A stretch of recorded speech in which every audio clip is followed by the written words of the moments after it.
Hello friends, today, the spotlight is on a truly crazy and rare supercar from the late 80s, the SCIZETA Maroder FAKU 16T.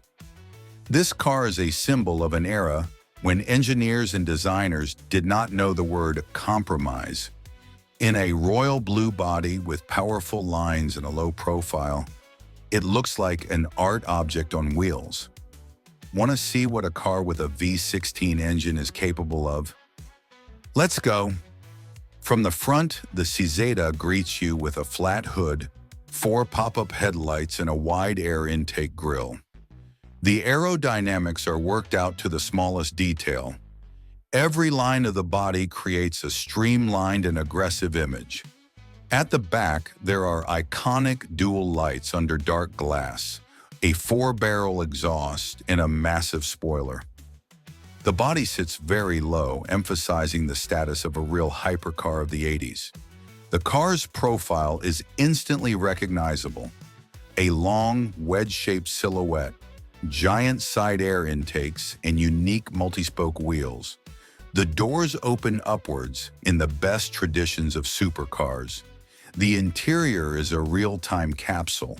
A spacious driver's seat with a low landing, a dashboard with analog scales, and a trip computer typical of the 80s.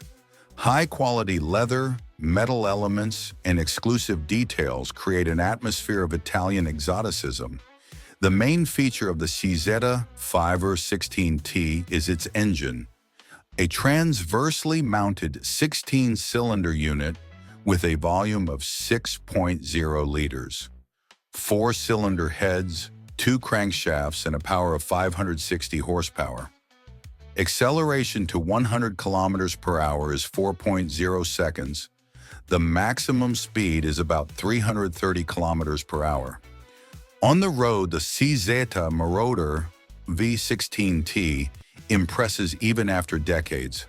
The huge engine, the characteristic sound of 16 cylinders, and the classic rear-wheel drive architecture make every trip unforgettable. This is not just a rare supercar, it is a true living legend. If you want more videos, like and subscribe. See you soon.